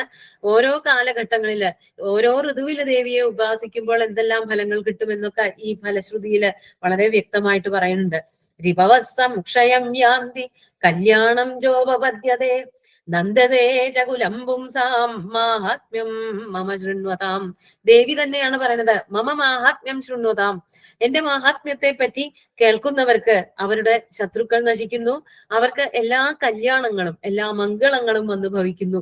മാത്രല്ല അവരുടെ കുലം എന്നേക്കുമായിട്ട് നന്നാവുന്നു. എന്തെല്ലാം നാശങ്ങള്, കുലം ച കുലധർമ്മം ചമാം ച ബാലയ ബാലയ എന്ന് നമ്മൾ പറയാറുണ്ട് ദേവിയെ സ്തുതിക്കുമ്പോ. അപ്പോ നമുക്കൊരാൾക്ക് മാത്രം നന്മയുണ്ടായാൽ പോരാ, നമ്മുടെ കുലത്തില് മുമ്പുണ്ടായിരുന്ന ആൾക്കാർ എന്തെങ്കിലുമൊക്കെ ചെയ്തിട്ടുണ്ടെന്നുണ്ടെങ്കിൽ ആ ദോഷങ്ങള് നമ്മളോട് കൂടിയിട്ട് തീർന്നു പോണേ, നമുക്ക് ശേഷം വരുന്നവരായിട്ടുള്ള തലമുറകൾക്ക് അത് കൈമാറി പോവരുതേ. അതാണ് കുലത്തിനെ പരിപാലിക്കണേ. മാത്രല്ല കുലധർമ്മം, ഓരോ കുലത്തിനും ഓരോ ധർമ്മങ്ങളുണ്ട്, ഓരോരുത്തരും തുടർന്നു വരുന്നതായിട്ടുള്ള ഓരോ ധർമ്മങ്ങളുണ്ട്, അതിനെയും പരിപാലിക്കണം. അത് ഒട്ടും നശിച്ചു പോകാതെ മുമ്പാക്കം കൊണ്ടുപോകുന്നതിനും ശക്തി ഉണ്ടാവണം. അപ്പൊ ദേവി പറയാണ്, ഇത് കേട്ടുകൊണ്ടിരിക്കുന്ന ഓരോ മനുഷ്യനും ദേവിയെ സ്തുതിക്കുന്ന ഓരോരുത്തർക്കും ഇങ്ങനെയുള്ളതായ കുലത്തിനും അവരുടെ കുലധർമ്മത്തിനും സംരക്ഷണം ഉണ്ടാവും എന്റെ മാഹാത്മ്യം കേൾക്കുന്നവർക്ക്. അതുപോലെ ശാന്തികർമ്മണി സർവത്ത തഥാ ദുസ്വപ്ന ദർശനേ ഗ്രഹപീഡാസു ചോഗ്രാസു മാഹാത്മ്യം ശൃണുയാൻ മമ. ശാന്തി കർമ്മങ്ങൾ ചെയ്യുമ്പോൾ എവിടെയൊക്കെ സമാധാനം ഉണ്ടാവണമെന്ന് ആഗ്രഹിക്കുന്നുവോ, നമ്മൾ ഓരോരോ നല്ല പ്രവൃത്തികൾ കഴിഞ്ഞിട്ടും ശാന്തി കർമ്മങ്ങൾ ചെയ്യാറുണ്ട്, അവിടെ ഈ ദേവി മാഹാത്മ്യം ചൊല്ലാം. അതുപോലെ എന്റെ ഈ മാഹാത്മ്യം കേൾക്കുന്നവർക്ക് അവിടെ ഗ്രഹപീഡകള്, നമ്മൾ പറയാറുണ്ട് ഓരോരുത്തര് നാള് അല്ലെങ്കിൽ അവരുടെ കാലം, അവരുടെ ഗ്രഹനിലകള്, അതുകൊണ്ടൊക്കെ ഉണ്ടാവുന്ന പീഡകള്, ഗ്രഹപ്പിഴകള് എന്ന് നമ്മള് സാധാരണ കഷ്ടപ്പാടിനെയൊക്കെ ഒറ്റവാക്കുകൊണ്ട് പറയാറുണ്ടെങ്കിലും ശരിക്കും അത് ജ്യോതിഷവുമായിട്ട് ബന്ധപ്പെട്ട് കിടക്കുന്നതാണ്. ആ ഗ്രഹപ്പിഴകൾ ഇല്ലാതെയാവാൻ വേണ്ടിയിട്ടും ദേവിയെ ഉപാസിക്കാം. അങ്ങനെ എന്തെങ്കിലുമൊക്കെ ഉണ്ടാവുകയാണ് എങ്കിൽ ദേവി മാഹാത്മ്യം ചൊല്ലിക്കോളൂ. ദേവി മാഹാത്മ്യം ചൊല്ലാൻ വശല്ല എങ്കിൽ ആരാണ് നന്നായി ചൊല്ലുന്നത് ആ ചൊല്ലുന്നത് കേട്ടാലും മതി. ചിലപ്പോ ഈ സംസ്കൃതമായതുകൊണ്ട് അതിൽ അക്ഷരങ്ങളോ വാക്കുകളോ ഒക്കെ തെറ്റാൻ സാധ്യതയുണ്ടെന്ന് ആർക്കെങ്കിലും തോന്നുകയാണെന്നുണ്ടെങ്കിൽ, എല്ലാവരും ഒരുപോലെയാണെന്ന് പറയല്ല, അങ്ങനെ സംശയം വരികയാണെന്നുണ്ടെങ്കിൽ നല്ല വ്യക്തമായിട്ട് തെറ്റുകൂടാതെ ആരൊക്കെ ചൊല്ലുന്നുവോ അതൊന്ന് ശ്രവിച്ചാൽ നമുക്ക് അതുപോലെ ചൊല്ലാൻ പറ്റും. അപ്പോ ഒരാള് ചൊല്ലി കുറെ തവണ ആവർത്തിച്ച് കേൾക്കുമ്പോൾ തെറ്റുകൂടാതെ നമുക്കും ചൊല്ലാൻ പറ്റും. അതുപോലെ പുസ്തകം നോക്കി ഓരോ അക്ഷരങ്ങളും കുട്ടിക്കാലത്ത് നമ്മൾ എങ്ങനെയാണോ മലയാള അക്ഷരം വായിച്ചു പഠിച്ചത് അതുപോലെ വിരൽ വെച്ച് വായിച്ചിട്ടുണ്ടെങ്കിൽ തെറ്റാൻ സാധ്യത കുറവുമാണ്. മലയാള ലിപിയിലും ഇതിപ്പോ കിട്ടാനുണ്ട്. അതൊക്കെ വായിച്ചു പഠിച്ചിട്ടുണ്ടെങ്കിൽ നമുക്ക് ഉണ്ടാകാൻ സാധ്യതയുള്ളതായ ദുരിതങ്ങളിൽ നിന്നൊക്കെ കരകയറാൻ ദേവി നമ്മളെ സഹായിക്കും. ദുസ്വപ്നങ്ങളെ നശിച്ചു പോവും. അതുപോലെ കുട്ടികൾക്ക് ബാലഗ്രഹാഭിഭൂതാനാം ബാലാനാം ശാന്തികാരകം, നമുക്ക് എല്ലാവർക്കും ഉള്ളതായിട്ടുള്ള ഏറ്റവും വലിയ വിഷമാണ് നമ്മുടെ കുട്ടികൾക്ക് എന്തെങ്കിലും ഒന്ന് ഭവിക്കുമോ. ഇന്നത്തെ കാലം എന്ന് പറയുന്നത് എല്ലാ ചീത്തത്തങ്ങളും, പണ്ടത്തെ കാലത്ത് ഞങ്ങളെ പോലെയുള്ള ഇപ്പോ ഏതാണ്ട് വിദ്യാഭ്യാസമൊക്കെ കഴിഞ്ഞ് ജോലിയൊക്കെ നേടി ഇരിക്കുന്നവരായ, വാർദ്ധക്യത്തിലേക്ക് വൈകാതെ കടക്കുന്നവരായ ഞങ്ങളെ പറ്റിയൊക്കെ ചിന്തിച്ച് നമ്മുടെ മാതാപിതാക്കന്മാരൊക്കെ വളരെ വിഷമിച്ചിട്ടുണ്ടായിരുന്നു. അപ്പൊ അന്നത്തെ കഥ ആലോചിക്കുമ്പോ ഇന്ന് അവര് അത് കാണാഞ്ഞത് നന്നായി എന്ന് മാത്രമേ പറയാനുള്ളൂ. അത്രയ്ക്ക് ഏറ്റവും ദുർഘടമായിട്ടുള്ള ഒരു വഴിയിലൂടെയാണ് ലോകം കടന്നുപോയിക്കൊണ്ടിരിക്കുന്നത്. ആ സമയത്ത് കുട്ടികൾക്ക് ദോഷങ്ങളൊന്നും ഉണ്ടാവാതിരിക്കാൻ കുട്ടികളോട് നല്ലത് പറഞ്ഞു കൊടുക്കുക. ഒപ്പം ഇതുപോലെയുള്ള മാഹാത്മ്യങ്ങള്, ദേവി മാഹാത്മ്യം പോലെയുള്ള ഏറ്റവും ശക്തമായിട്ടുള്ള രക്ഷാകവചങ്ങൾ ചൊല്ലുക. അത് അങ്ങനെ ചൊല്ലുന്നുണ്ടെങ്കിൽ രാക്ഷസന്മാരെ, ഭൂതങ്ങള്, പിശാചുക്കള് അതൊക്കെ നശിച്ചു പോവും. നമ്മളെ ഗ്രസിക്കാനിരിക്കുന്ന ഏതെങ്കിലും ചീത്ത ശക്തികള്, അത് ഒരു ഭൂതമോ പിശാചോ ഒക്കെ നേരിട്ട് വന്ന് നമ്മളെ ആക്രമിക്കുമെന്നല്ല, ഇങ്ങനെയൊക്കെയുള്ള ശക്തികളുള്ള മനുഷ്യരൊക്കെ തന്നെ നമുക്ക് ചുറ്റുമുണ്ട്. അവരുടെ ചിലപ്പോ ഒരു വാക്കായിരിക്കാം, അവരുടെ ചെറിയ ചില പ്രവൃത്തികളായിരിക്കാം നമ്മളെ തള്ളി താഴെ ഇടുന്നത്. അങ്ങനെയുള്ള ആ ദുഷ്ടമൂർത്തികളുടെ ഏറ്റവും കഠിനമായിട്ടുള്ള ശക്തികളിൽ നിന്നും, ആക്രമണ ശക്തികളിൽ നിന്നും ദേവി മാഹാത്മ്യം നമ്മളെ തീർച്ചയായിട്ടും രക്ഷിക്കും. അപ്പൊ ഇത് ചൊല്ലുന്ന ദിക്കില് എല്ലാ ജനങ്ങൾക്കും, ഇത് കേൾക്കുന്നവർക്കും, ആ പ്രദേശത്തിന് തന്നെയും അവിടുത്തെ വൃക്ഷലതാദികൾക്കും എല്ലാം തന്നെ നന്മയുണ്ടാവും. അതൊക്കെ ധാരാളം പൂക്കുകയും കായ്ക്കുകയും ചെയ്യും. വളരെ ഫലപുഷ്ടിയുള്ളതായിരിക്കും ഭൂമി. അതുകൊണ്ട് തന്നെ ദേവി മാഹാത്മ്യം ഉറക്കെ ജപിക്കണം എന്നുകൂടി ഓർമ്മിപ്പിക്കുകയാണ് ഞാൻ ചെയ്യുന്നത്. ഏതാണ്ട് ദേവി മാഹാത്മ്യത്തിന്റെ വിഷയങ്ങള് ഞാൻ ഇവിടെ അവസാനിപ്പിക്കുകയാണ്. പറഞ്ഞു തുടങ്ങിയിട്ടുണ്ടെങ്കിൽ ഇനിയും ധാരാളം അധ്യായങ്ങളില് ഇനിയും വളരെ കാര്യങ്ങൾ പറഞ്ഞിട്ടുണ്ട്. വളരെ സൂക്ഷ്മതയോടുകൂടി ശ്രദ്ധയോടുകൂടി പാരായണം ചെയ്തിട്ടുണ്ടെങ്കിൽ എല്ലാവർക്കും എല്ലാ തരത്തിലുള്ളതായ നന്മകളും ഉണ്ടാകും. എല്ലാവർക്കും ദേവി ആശ്വാസവും ദുരിതക്ഷയവും ദേവി ഉണ്ടാക്കി തരട്ടെ എന്ന് മാത്രം പ്രാർത്ഥിച്ചുകൊണ്ട്, കായേന വാചാ മനസേന്ദ്രിയൈർവാ ബുദ്ധ്യാത്മനാ വാ പ്രകൃതേ സ്വഭാവാത് കരോതി യദ്യത് സകലം പരസ്മൈ നാരായണായേതി സമർപ്പയാമി.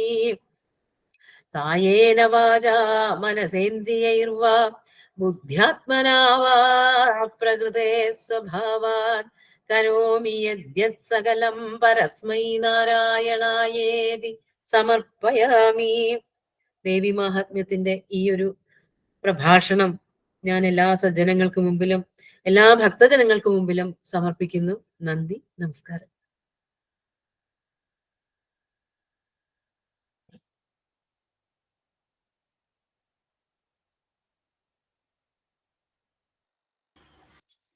വളരെ സന്തോഷം.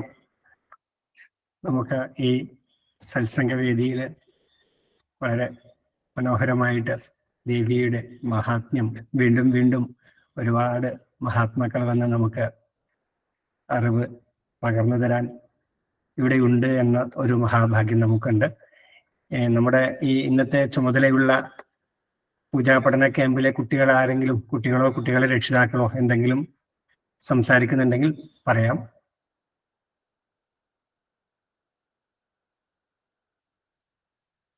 ഞാൻ പേര് വിളിക്കുന്നില്ല. ആരെങ്കിലും 1-2 പേര് അതിനുശേഷം നന്ദി ഭാഷണത്തിന് ക്ഷണിക്കാം.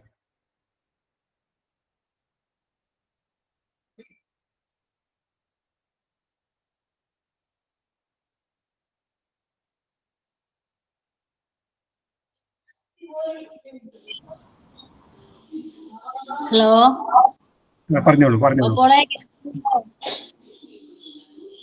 വളരെ നന്നായിട്ടോ. ദിവസവും ജീവിക്കാറുണ്ട്, പക്ഷെ ഇത്രത്തോളം ഒന്നും ഉണ്ടെന്ന് അറിയായിരുന്നില്ല.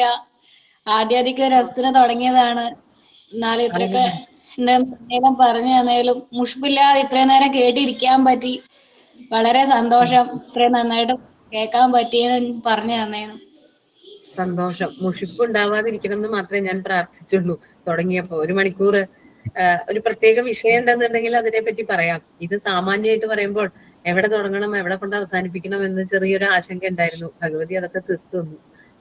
ഇനിയും എനിക്കും ഒന്നും പറഞ്ഞു നിർത്തി എന്നുള്ളൊരു തോന്നലില്ല. ധാരാളം ഇനിയും വായിക്കാനുണ്ട്. ഞാനും ഈ ഒരു വാക്ക് എനിക്കും പ്രചോദനം ഉണ്ടാക്കി. സന്തോഷം.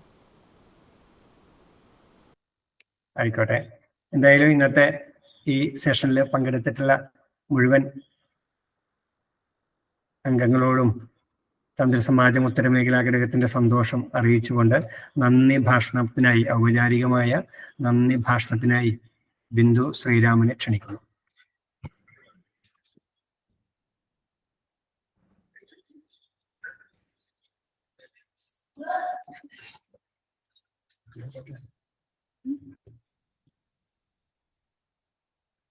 എല്ലാവർക്കും നമസ്കാരം. അന്തർജന സഭയുടെ നേതൃത്വത്തിൽ ഇവിടെ നടന്നു വരുന്ന ദേവി മഹാത്മ്യം പാരായണത്തിന്റെയും വിശദീകരണത്തിന്റെയും ഒക്കെ പരിപാടികൾ നടന്നുകൊണ്ടിരിക്കുകയാണ്. ഇന്ന് ഇവിടെ എനിക്ക് അർപ്പിതമായ ഒരു കർത്തവ്യം നന്ദി പ്രകാശനം എന്നുള്ളതാണ്. ഇവിടെ പ്രാർത്ഥന ചൊല്ലിയ കുമാരി ദേവതേജ മുണ്ടയും കുട്ടിയെ ഈ അന്തർജന സഭയുടെ പേരിലും ദശദിന പഠന ക്യാമ്പിന്റെ ഒരു പഠിതാവിന്റെ അമ്മ ആണ് ഞാൻ. ആ ഒരു നിലയിലും അംഗത്വമുണ്ട്, അന്തർജന സഭയിലും അംഗത്വമുണ്ട്. അപ്പൊ അന്തർജന സഭയ്ക്ക് വേണ്ടിയും ദശദിന പഠന ക്യാമ്പിന് വേണ്ടിയും നന്ദി അറിയിച്ചുകൊള്ളുന്നു. അതുപോലെ സ്വാഗത ഭാഷണം നടത്തിയ സ്മിത വേണാട്ടിലത്തിനും നന്ദി അറിയിക്കുന്നു. പിന്നെ ഇവിടെ ദേവി മഹാത്മ്യം പ്രഭാഷണം വളരെ മനോഹരമായി അവതരിപ്പിച്ച ഡോക്ടർ സരിത മഹേശ്വരൻ അവർക്കും അന്തർജന സഭയുടെ പേരിലും ദശദിന പഠന ക്യാമ്പിന്റെ പേരിലും നന്ദി അറിയിക്കുന്നു. നന്ദി, നമസ്കാരം.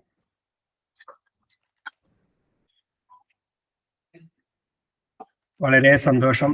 ഇന്നത്തെ ഈ സെഷൻ ഇവിടെ അവസാനിക്കുകയാണ്. അടുത്ത സെഷൻ ആരംഭിക്കുന്നതിന് വേണ്ടി അന്തർജന സഭയുടെ